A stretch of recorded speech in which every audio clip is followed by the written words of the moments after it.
Hello दोस्तों, मेरे YouTube channel heart of NCERT में आपका स्वागत है। दोस्तों, आज हम लोग पढ़ने वाले हैं कक्षा 6 का साइंस का चैप्टर 2, जिसका नाम है जल। आइए हम लोग आज जल के बारे में पढ़ते हैं। तो पहला पॉइंट है कि जल का उपयोग। जल का उपयोग हम लोग कहाँ कहाँ करते हैं? तो खाना पकाने में, कपड़े धोने में, बर्तन साफ करने में और स्नान करने में। देखिए, जल का उपयोग इतना ही सीमित नहीं है। जल का उपयोग अलग अलग जगह पर अलग अलग प्रकार से किया जाता है। तो यहाँ पर हम लिख सकते हैं इत्यादि। और भी चीज़ हो सकता है जल का उपयोग में। तो चार चीज़ को हम लोग लिख दिए हैं और इत्यादि में हम समझ सकते हैं कि और भी जगह पर जल का उपयोग किया जाता है। आगे बढ़ते हम लोग। आइए जाने कि जल कहाँ से प्राप्त होता है। तो पहला है तालाब, कुआं, चापाकल। तो यहाँ से हमें जल प्राप्त हो सकता है, होता है। और यहाँ पर देखिए, नदी को भी ले सकते हैं, यहाँ से हम महासागर भी ले सकते हैं। लेकिन यहाँ पर लिखा हुआ है कि जल की प्राप्ति कहाँ होती है। तो घरेलू रूप से हमें जो जो जल की प्राप्ति होती है वो तालाब, कुआं और चापाकल से ही होता है। तो आगे बढ़े हम लोग। अब नेक्स्ट पॉइंट है कि वर्षा का जल कहाँ जाता है। जैसे कि पानी गिरता है, तो जो वर्षा का जल है वह कहाँ जाता है? तो वर्षा से ही तालाब, कुआं और चापाकल में पानी भरता है। इसलिए वर्षा हमारे लिए बहुत ज़रूरी है।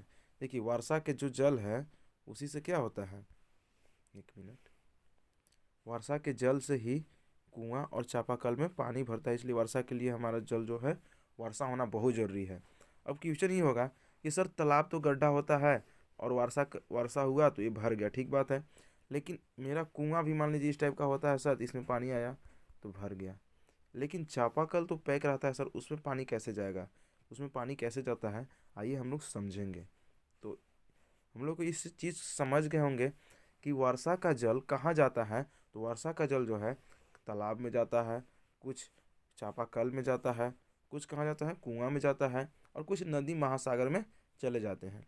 आइए इस प्रोसेस को आगे हम लोग समझते हैं। अब समझते हैं भौम जल। देखिए, भौम जल किसे कहते हैं? तो एक शब्द में अगर आप कहना चाह रहे हैं, अगर कुछ परिभाषा याद नहीं है, तो भौम जल किसे कहते हैं? तो भूमि के अंदर के जल को, भूमि के अंदर के जल को भौम जल कहते हैं, ऐसे हम बोल सकते हैं। तो आइए हम परिभाषा समझते हैं कि वर्षा का कुछ जल नदियों में चला जाता है और कुछ जल जमीन में सोख लिया जाता है और मिट्टी में विलुप्त हो जाता है, और इस जल को ही भौम जल कहते हैं। जैसे कि समझिएगा, एक मिनट,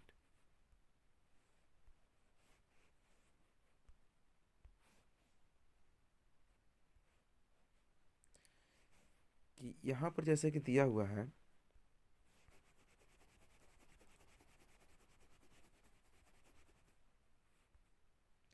कि मान लीजिए कि यहाँ पर जैसे बारिश हुआ, यहाँ पर वर्षा हुआ, और यहाँ पर पृथ्वी है, यहाँ पर कुछ पृथ्वी है, और बोल रहा है कि कुछ जो जल गिरा वो नदी में चला गया। कहाँ चला गया? नदी में। लेकिन क्या हुआ कि कुछ जमीन में सोख लिया, कुछ कहाँ चल गया? जमीन में। और जो जमीन में सोख लिया वो मिट्टी में तो मिल गया ना। और जैसे ही मिट्टी में मिला तो यह जल का हो गया, विलुप्त हो गया। मिट्टी में यह जो जल कुछ नदी में चला गया और कुछ क्या हुआ, मिट्टी में विलुप्त हो गया। जो मिट्टी में विलुप्त हो गया उसी जल को हम लोग भौम जल कहते हैं। तो आप लोग समझे होंगे कि मिट्टी में जो विलुप्त जल होता है उसे ही हम भौम जल कहते हैं। यानी कि बोल सकते हैं कि भूमि के अंदर के जल को हम भौम जल कहते हैं। आइए आगे समझते हैं। अब जल चक्र क्या होता है? देखिए, सिंपल सी भाषा में अगर हम जल चक्र समझाना चाहेंगे तो देखिए क्या है कि ये है पानी। पानी,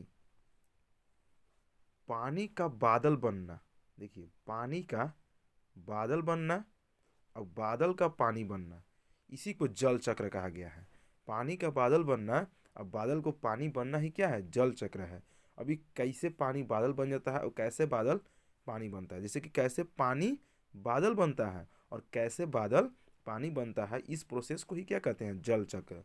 आइए समझते हैं परिभाषा के माध्यम से कि भूमि की सतह का जल जो नदियों, झीलों, मिट्टी, महासागरों में वाष्पन एवं संघनन प्रक्रिया द्वारा पुनः वापस नदियों में ही पहुंच जाता है, इस प्रक्रिया को जल चक्र कहते हैं। तो यहाँ पर आप प्रोसेस समझें कि देखिए, भूमि की सतह पर, जैसे कि भूमि की अगर सतह है तो भूमि की सतह पर क्या है?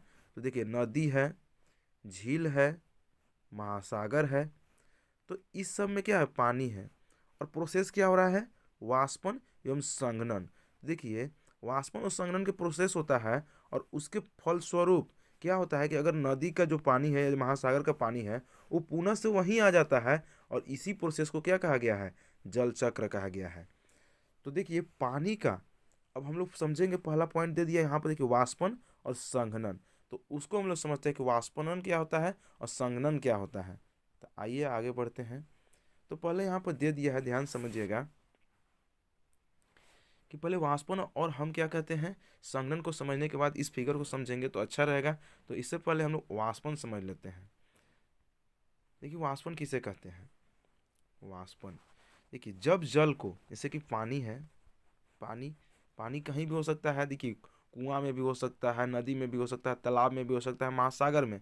अगर यहाँ पर पानी है, यानी कि जमीन के स्तर पर यहाँ पर पानी है, और ये पानी को जब हीट दिया जाता है, हीट कहाँ से मिलता है, तो सूरज के प्रकाश से। जैसे अगर नदी में है तो नदी में तो हम गैस ले जाकर वहाँ पर गर्म नहीं करेंगे, वो पानी कैसे गर्म होगा, तो सूरज के प्रकाश से। जब वहाँ पर हीट दिए, जब यहाँ पर हम क्या दिए, हीट दिए पानी को सूरज के प्रकाश के द्वारा, तो ये पानी गर्म हुआ। तो वही बोला कि जब जल को उष्मा दिया जाता है तो वह भाप बनकर वाष्पित हो जाता है। इस प्रक्रिया को जल वाष्पन कहा जाता है। तो आप वाष्पन को अच्छा तरीका समझे होंगे कि जब जल को उष्मा दिया जाता है और वह भाप बनकर वाष्पित हो जाता है, इस प्रक्रिया को ही क्या कहते हैं, जल वाष्पन कहा जाता है। तो यानी कि जल को, तो जल को वाष्पन कैसे मिलेगा, तो सूर्य को प्रकाश से, मतलब वाष्पन नहीं, सॉरी, जल को ऊष्मा कैसे मिलेगा, तो सूर्य के प्रकाश द्वारा। आगे हम लोग समझते हैं संघनन को। देखिए अब देखिए क्या होता है कि जैसे ही वाष्पन हुआ, यानी कि पानी जो था वो भाप बनकर ऊपर उठा, और जब भाप बनकर ऊपर उठा तो क्या होता है कि वो जल वाष्प के रूप में ऊपर जाता है। तो यहाँ पर है कि जब जल वाष्प जैसे जैसे ऊपर उठती है, जब जलवाष्प जैसे जैसे ऊपर उठती है तो कुछ दूरी पर जाने के बाद ठंडी हो जाती है, और यही जलवाष्प ठंडा होना ही संघनन कहलाता है। और जब जलवाष्प ऊपर उठता है तो जलवाष्प ठंडा होने लगता है, और इसी जलवाष्प को ठंडा होने की जो प्रक्रिया है उसे ही हम संघनन कहते हैं। जैसे कि यहाँ पर देख सकते हैं जो क्या कप यहाँ पर दिया हुआ है, एक तरह से देखिए यहाँ पर क्या हो रहा है, वो जलवाष्प बन रहा है। आप देख रहे होंगे बादल के समान बन रहा है, जलवाष्प बन रहा है, और यही क्या होगा कि ठंडा होगा। जब ये ठंडा होगा तो इसी को ठंडा होना क्या कहलाता है, संघनन कहलाता है। तो मुझे आशा है कि आप लोग वाष्पन और संघनन को समझे होंगे। तो आइए समझते हैं जल चक्र को। जैसे कि हमने जल चक्र समझाया अभी जस्ट, कि क्या होता है कि पानी का बादल बनना और बादल का पानी बनना ही क्या है, जल चक्र है। आइए इस प्रोसेस से समझते हैं कि यहाँ पर देखिएगा तो धरातल में पहाड़ भी है, झील भी है, महासागर भी है। और क्या हुआ कि यहाँ देखिए सूरज के प्रकाश है, जब सूर्य के प्रकाश से हीट मिला तो ये जो जल है ये क्या हुए, वाष्पित हुए। यहाँ देखिए वाष्पीकरण हो रहा है, जो एरो दिखाया गया है क्या हो रहा है, वाष्पीकरण। जब वाष्पीकरण किए तो ये ऊपर उठे, उठने के बाद ये क्या हुआ, बादल बने, और इससे ठंडा हुआ। जब ऊपर जाने के बाद ठंडे होते हैं तो इसी प्रोसेस को क्या कहते हैं, संघनन। और जब इस संघनन हो जाते हैं तो वही चीज़ क्या बनता है, बादल। और बादल जब किसी पर्वत से टकराते हैं तो वर्षा कराते हैं। देखिए यहाँ पर वर्षा करा रहे हैं, और वर्षा क्या हो गया, कभी झील में आएगा, फिर पहाड़ पे रहेगा, या हिम के रूप में बरसेगा। तो हिम भी क्या होगा, हिम भी जब पिघलेगा तो वो पानी बनेगा, और पानी बनेगा तो ये कभी ना कभी महासागर में आएगा या नदी में। तो नदी और महासागर का जल फिर वहाँ से क्या होगा, वाष्पीकरण होगा, उसका वाष्पीकरण होगा, और वाष्पीकरण होकर जब ऊपर उठेगा तो यहाँ पर क्या होगा, ठंडा होगा। उसी को बोलते हैं ठंडा होना ही क्या कहलाता है, संघनन। और जब संघनन होगा तो यह फिर बारिश के रूप में, वर्षा के रूप में क्या होगा, फिर यह धरातल पर आ जाएगा, यानी कि भूमि पर आ जाएगा। इस प्रकार से क्या होता है कि पानी खत्म नहीं होता है, एक तरह से इसका रूपांतरण होता है एक रूप से दूसरे रूप में। तो इसे ही हम क्या कहते हैं, जल चक्र कहते हैं। तो मुझे आशा है कि आप चीज़ को समझे होंगे कि किस तरह से जल चक्र होता है। तो किया क्या हम लोग सीखे कि पहला चीज़ वाष्पीकरण होगा जल का, और फिर संघनन होगा, और संघनन होगा तो वर्षा हो जाएगा, और वर्षा होगा तो फिर पानी को फिर से वाष्पीकरण होगा, और यही प्रोसेस को घूमना क्या कहलाता है, जल चक्र कहलाता है, वाटर साइकिलिंग। आगे बढ़ते हैं हम लोग, वाष्पन समझ लिए, संघनन भी समझ लीजिए। आगे देखते हैं कि नेक्स्ट पॉइंट है कि यदि यदि भारी वर्षा हो तो क्या होगा। अगर यदि भारी वर्षा हो जाएगा तो क्या होगा, तो बारिश यदि मध्यम स्तर का हो तो अच्छा है, परंतु यदि भारी वर्षा हो तो तो यह बाढ़ का रूप भी ले लेती है। इससे जनजीवन अस्त व्यस्त हो जाता है। अगर भारी वर्षा भी हो गया ज़्यादा से ज़्यादा तो क्या होगा, बाढ़ का रूप ले लेगा और इससे जनजीवन क्या होता है, अस्त व्यस्त हो जाता है। आगे समझते हैं हम लोग नेक्स्ट पॉइंट को कि देखिए अगर ज़्यादा बारिश हो रहा है, ज़्यादा बारिश हो रहा है तो क्या हो रहा है, बाढ़ आ जा रहा है। और पॉइंट यहाँ पर यह है कि यदि काफ़ी समय तक वर्षा ना हो तो क्या होगा। तो यदि काफ़ी समय तक वर्षा ना हो तो क्या होता है, आइए समझते हैं कि जब ज़्यादा दिनों तक वर्षा न हो तो वायुमंडल गर्म हो जाता है, जिसके कारण नदी तालाब झरना आदि सूखने लगते हैं और जिसे सुखाड़ कहते हैं।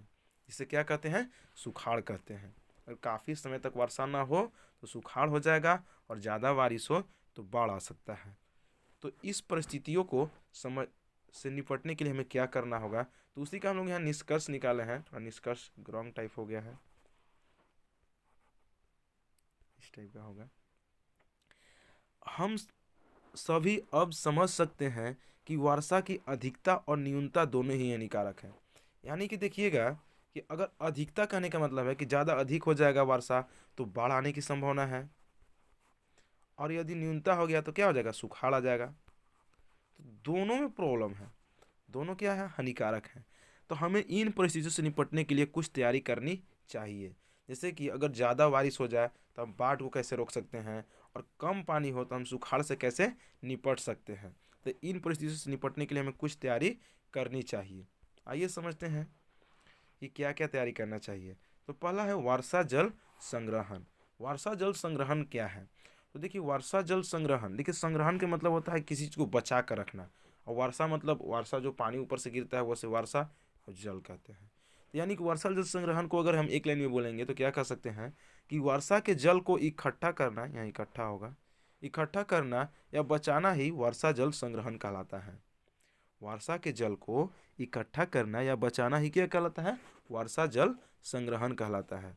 तो हम किस प्रकार से वर्षा जल संग्रहण कर सकते हैं, तो पहला है डोभा बनाकर, छत के ऊपर टैंक बनाकर, बांध बनाकर, छोटा बांध बनाकर और इत्यादि। हम इस प्रकार से वर्षा जल संग्रहण कर सकते हैं। आगे हम लोग पढ़ते हैं। तो यह जो चैप्टर है, 2 चैप्टर हमारा क्लास 6 का, वो यहीं पर समाप्त होता है वर्षा जल संग्रहण से। तो मुझे आशा है कि आप लोग जल के बारे में विभिन्न विभिन्न प्रकार की जानकारी आप प्राप्त किए होंगे, और यह टॉपिक आप लोगों को कैसा लगा। आप लोग की वीडियो यदि समझ में आया हो तो वीडियो को लाइक करें, कमेंट करें और शेयर करें और सब्सक्राइब करें। थैंक यू दोस्तों, जय हिंद।